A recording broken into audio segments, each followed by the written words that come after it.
Good morning, all. Welcome to episode number 12 of my Dashcam diary. I've titled this one Philippine History Lesson. Hopefully, a little lesson about the Philippines. Hopefully, from the information that I was able to glean, you will also be educated as I was. And again, we're just running out. It's Thursday morning, October 24th, about 10:15 in the morning, heading off to the mall, just leaving our little gated community, heading up, do some shopping at the Mall of Imus, just heading out onto the main drag here. You'll remember or recognize the Malagas song. Gotta push your nose out and try and sneak in because the traffic's heavy this morning apparently. So I'll get my nose out here and sneak into the flow of traffic, which you need to do. And once you're in the flow, everything's good, but you'll notice the condensed traffic, high volume of traffic again, a lot of trikes, people and motorcycles that you have to contend with, but it's doable and you just have to have patience. Hopefully everything works really well. And the motorcycle up ahead there is a little pollutioner. He's just spitting out some smoke, but mostly today is a beautiful morning and the air is clear and the temperature's just right. So I'm enjoying my ride. You can enjoy it along with me as I share a little background history about the Philippines. Hope you enjoy that. Start out with telling you that the Philippines is the third largest English-speaking country in the world, which was kind of revealing to me. But you know, it's understandable with all the influence of cultures that came in to influence the Philippines. It's no mistake that they gained some of that influence from us. The language, of course. They have a rich history that's been influenced by Asian, European, and American cultures. Like I said, the Philippines were colonized by Spain in 1521. Prior to that, it had a rich culture trading with neighboring countries. They were trading with China and Japan before that. And when the Spanish came in to colonize it, of course, they had a huge influence on the culture. You still see a lot of that, mostly in their architecture that they have here in the Philippines. There's a beautiful little city down in Metro Manila called Intramuros. It's a walled fortress city which the Spaniards built to defend themselves against any uprisings or resurrections by the Philippines. And they also built a fort, Fort Santiago, which is a nice, beautiful fort structure that me and Presley were able to go and visit up close. When I first visited here back in September of 2018. And of course, there's a famous story about a folk hero of theirs, Jose Rizal. I'm sorry, I mispronounced his last name. He was a folk hero who actually was imprisoned in this Fort Santiago.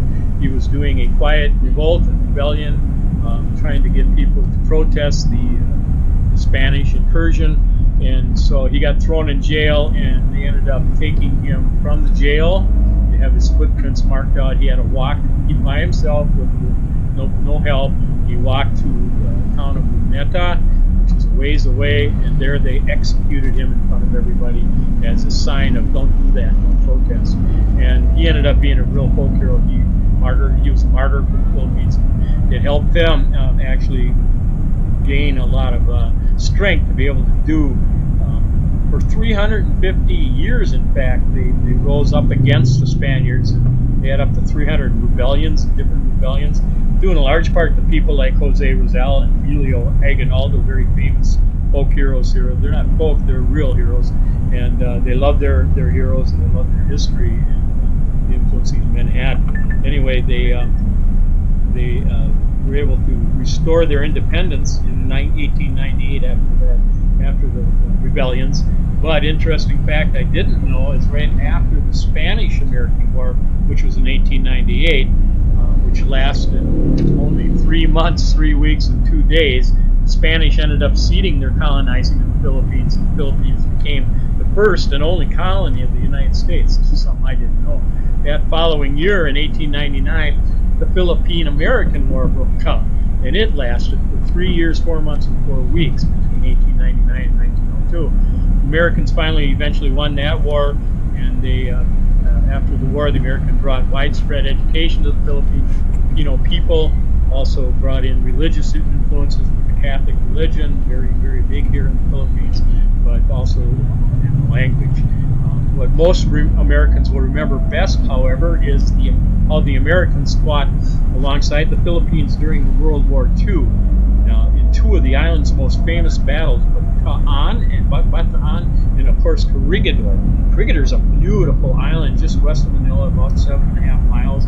Me and Presley were able to go visit there on a birthday celebration for her last May, and you take about a 3-hour drive in a boat out to the island. It's 7.5 miles off the coast, and it was an influential island in supporting the war effort during World War II.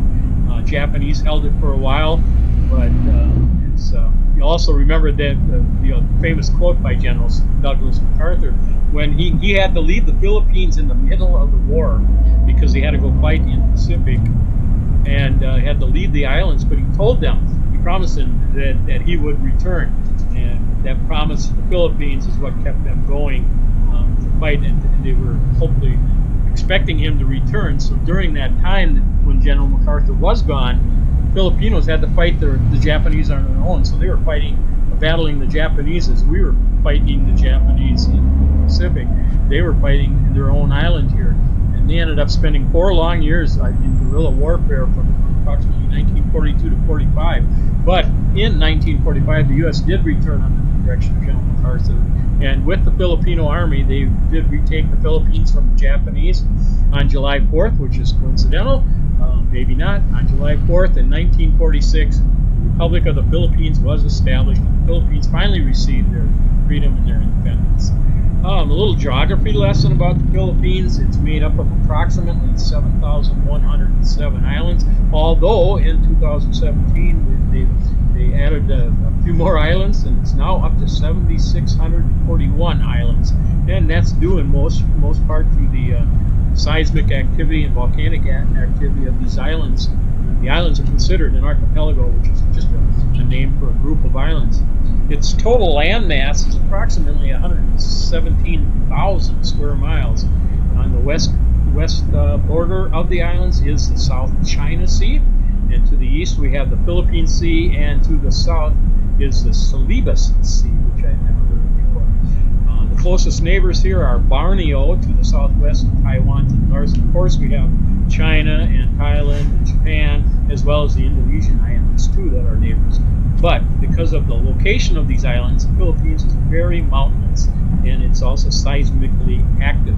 Earthquakes are common, and there are still a number of active volcanoes, such as Mount Pinatubo. You've heard of that. There is also the Mayon volcano, and we consider it the famous Taal volcano, which is, by the way, just located a little bit south of us, 30 kilometers. We've taken trips there several times. It last erupted in 1977, so it's quite active. And there's a community that actually lives down in the basin of the volcano, which is kind of a miracle thing to me. But Tagaytay, which is a resource town that stands on the upper rim of the volcano, is a place where me and Presley will go and visit on occasion. Take a trip in the Wego down to Tagaytay and just enjoy the view of the rim, looking down into the crater. It's an interesting volcano. If you look down into the crater, there's a huge lake. It almost looks like it was supposed to be there, but it's actually the crater. And then inside that lake, there's a cone-shaped island that actually is the cone of the volcano. So it's considered to be the only volcano in a lake in a volcano, and so it's kind of their trademark name. And it's really just beautiful. They have tilapia farms. Like I said, people are actually living down in there. In the islands of the Philippines, the highest point is Mount Apo. It stands at 9,700 feet. It's really mountains are beautiful here. The lowest point, of course, is 0, which is sea level, and that's because they're at sea level. So most of the beaches are at sea level. Anyway, moving on to the population of the Philippines. The Philippines has a population of approximately 100 million people, and the people here are considered one of the Philippines' greatest natural resources because they have such a competitive population. In Manila, which is the Philippine capital, there are closer to 2 million alone. 2 million of those people alone. And in Metro Manila, which is like I would consider the suburbs of Manila, if you you add in their population, you're looking at 12.8 million or almost 13 million. So you have a very, very condensed population in the urban areas. But if you want to get away from that, you can run to the country just like you do back home. The surrounding provinces, some of the smaller islands, there's always space and much less condensed. You're within 5 miles of 5 minutes of a beach, and much agricultural going on with banana trees and coconut trees, mango trees, as well as coffee plantations. All these things are going on in the provinces, and it's such a beautiful area if you get outside the metro.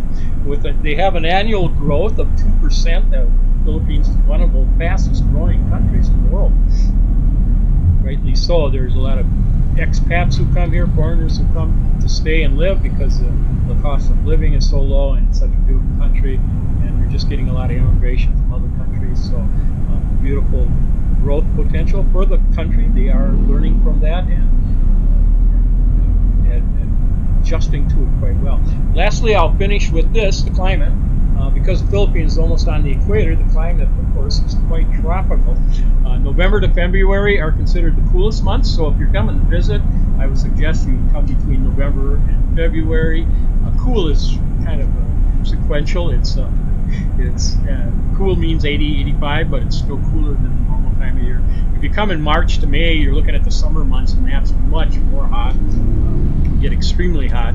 But the ocean breezes I find it quite tolerable because of the breezes. And also, if you have an air conditioner to run to, you're always safe there. That's probably why there are so many malls here in the Philippines, because people like to, in the summer months especially, will run to the malls to get cooled down, free air conditioning and a chance to shop, enjoy just being out for a while and getting away from the heat. So you see the malls, there's like one on every corner almost. Then you've got June through October. Those months are considered the rainy season. We're right at the end of the rainy season. We had several typhoons which stack up over the East Coast. They came in this year and they come in one right after the other. They bring in really torrential rains and a lot of wind sometimes. And if they hit you directly, the impact can be calamitous and cause lots of trouble with casualties and much damage. But we didn't see a whole lot of that this year yet, but there's still more typhoons coming, so we're waiting. But the average temperature in the Philippines is around 85 degrees. That's year-round, and the average humidity is around 77%. But like I said, it's really quite livable, for the most part, quite beautiful. I could share so much more, but I'm running out of time. I don't want to take too much of your time. But in my research, I did find out many, many fun facts and history about the Philippines. For the most part, I love this country. I find the people to be some of the most considerate, respectful, hospitable people on the planet, ready to love you at all costs, reach out to you. They're just so gracious and loving. It's probably why I married a Filipino wife. She's such a joy to be with, and we're enjoying our life together. And such a God-centered life, and I'm so grateful to God for bringing her into my life after 67 years. With this, I'll say goodbye. We're coming up on the entrance of the mall. It's up there's a ways, but we're almost to the mall, so I'll say goodbye. But with that, I always have to finish off by saying, please, please, please, hit that subscribe button. Also, next to the subscribe button, there's a notification bell. That'll make sure if you hit that, you'll be sure to get updates when we do post new videos. And also like and share these videos as well with your friends and family. We're looking for all the support we can get to grow the channel. Hopefully use it to promote the gospel and bring people to knowledge of God. But thanks for the support you all have given us, and thanks. And please add any comments to the comment section below. There is a comment section below of all our videos. Just anytime you want to leave some feedback as to content, how we might be able to improve our videos, please feel free to share that with us, and I will get back to you. I will answer every comment that I get. So thanks again for watching us. We hope you'll continue to, we do covet your help, so thank you for that. Now with that, I'll close with a word of prayer. I always like to get a little God message in there. So I'm just going to close this one out with prayer this morning and ask that God just come in and share. I'm sure God will. But anyway, I'll pray. Thank you, Father, for this wonderful journey, safe journey once again, as we traveled in from home to all of Emus.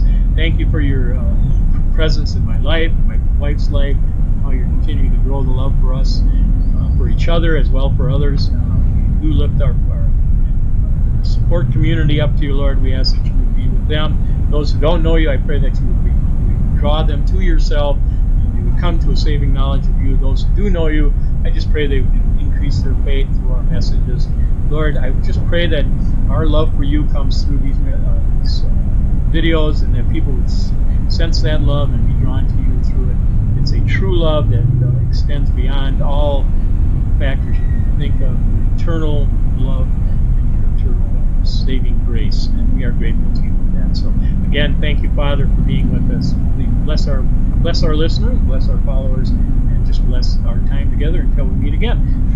Amen. Thank you, folks. Really do appreciate your support. You're watching our videos. I hope you enjoy them. I know they can get a little lengthy sometimes, and also I ramble, but I'm trying to script my messages a little better now so that they're not so just kind of wordy, and I hope that's coming across. Anyway, please continue to watch, support us. We do covet your support. We love you all. Thanks again. God bless you all. Have a great weekend. We'll look forward to seeing you next time I post. Thanks again. See ya.